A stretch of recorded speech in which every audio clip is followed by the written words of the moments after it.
ഇപ്പോഴത്തെ കാലം എന്ന് പറയുന്നത് രാഷ്ട്രീയപരമായിട്ടുള്ള പ്രയോറിറ്റീസ് കൂടി ഹിസ്റ്ററിയെ സ്വാധീനിക്കുന്ന കാലമാണ്. അപ്പം ആ ഒരു സാഹചര്യത്തിൽ ഹിസ്റ്റോറിയൻസ് ചാലഞ്ചസ് നേരിടുന്നുണ്ടോ? അത് ഉണ്ട്.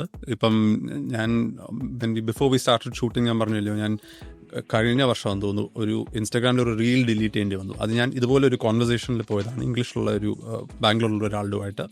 അവിടെ ഞങ്ങളൊരു ഡിസ്കഷൻ നടത്തി. ആ ഡിസ്കഷനിൽ പ്രത്യേകിച്ച് ഞാനൊന്നും പറയുന്നില്ല, ഞാൻ ആകെ പറഞ്ഞിട്ടുണ്ട് ശിവാജി ഇത് ചെയ്തു, ശിവാജി അത് ചെയ്തു, അത്രയുമായിരുന്നു ആ ഡിസ്കഷനിൽ നടന്നത്. പക്ഷെ അത് വന്ന് അവർ റീലായിട്ട് ഇട്ടപ്പോഴേക്കും എനിക്ക് ട്രോൾസ് വന്ന് പറഞ്ഞത്, how can you say just Shivaji, Chhatrapati Shivaji Maharaj എന്ന് എല്ലാ തവണ അങ്ങനെ പറയണം, അല്ലാതെ ശിവാജി എന്ന് മാത്രം പറയരുത്. I was like come on, നമ്മൾ it's like saying Padshah Akbar each time, അല്ലെങ്കിൽ മഹാരാജ മാർത്താണ്ഡവർമ്മ തിരുമനസ് എപ്പോഴും പറഞ്ഞുകൊണ്ടിരിക്കാൻ പറ്റുമോ? മാർത്താണ്ഡവർമ്മ നമ്മൾ പറയുന്നത് അത് ഇൻസൾട്ട് ചെയ്യാനോ ഒന്നും അല്ല പറയുന്നത്. It's A historical character. നമ്മൾ ഹിസ്റ്റോറിക്കൽ ക്യാരക്ടേഴ്സിനെ അങ്ങനെ അവരുടെ എല്ലാ ടൈറ്റിൽസും ചേർത്ത് വിളിക്കാൻ തുടങ്ങി അതൊരു വലിയ ബുദ്ധിമുട്ടായിട്ട് മാറും. പക്ഷെ അതിൻ്റെ പേരിൽ തന്നെ they was so much trolling. And അതും അവിടെ ഉള്ള ഒരു രീതി തല്ലും ഇതാണെന്നൊക്കെ ദിസ് ഇസ് എ ഹെഡേക്ക്, ഞാൻ വളർന്ന സ്ഥലമാണ്, so I do want trouble, അപ്പോൾ ഐ മേഡ് ദം ഡിലീറ്റ്. അങ്ങനത്തെ ചില പ്രഷേഴ്സ് വരാറുണ്ട്. പിന്നെ കൂടുതലും ഈ സോഷ്യൽ മീഡിയ മോബ്സ് ആണ്. അത് ഒരു പക്ഷം മാത്രമല്ല, ഇപ്പോൾ നമ്മൾ ഒരു കാര്യം പറഞ്ഞു, ഒരു പാർട്ടിക്ക് ഇഷ്ടപ്പെട്ടില്ല, അവരുടെ ട്രോൾസ് കുറേ വരും. വേറെ വല്ലതും പറഞ്ഞു, മറ്റേ സൈഡിൽ നിന്ന് അവർക്ക് ഇഷ്ടപ്പെട്ടില്ല, അവരുടെയും കുറേ ട്രോൾസ് വരും.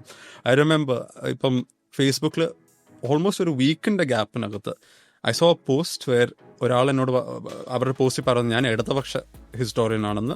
അവരുടെ ഒരു ക്രിറ്റിസിസം, വളരെ ഒരു ആംഗ്രി പോസ്റ്റ് ഉണ്ടായിരുന്നു.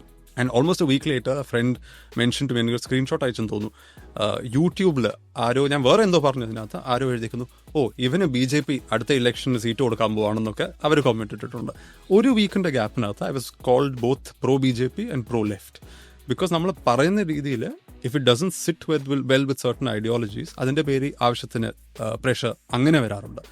Now the answer to that is, ഒന്ന്, ഞാൻ ഈ കോമെൻറ്റ്സ് ഒന്നും വായിക്കത്തില്ല, ഇപ്പം ഒട്ടും വായിക്കത്തില്ല. കാരണം നമുക്ക് why bother, you have to focus on your job. ഇത് മാത്രം ചെയ്തുകൊണ്ടിരുന്ന ഒരു കുഴപ്പമുള്ളത് നമ്മൾ സെൻസർഷിപ്പ് നമ്മൾ അറിയാതെ തന്നെ കയറി വരാനൊരു സാധ്യതയുണ്ട്. Because your brain is aware. അപ്പോൾ നമ്മൾ ഡിഫെൻസീവായിട്ട് എഴുതാൻ തുടങ്ങും.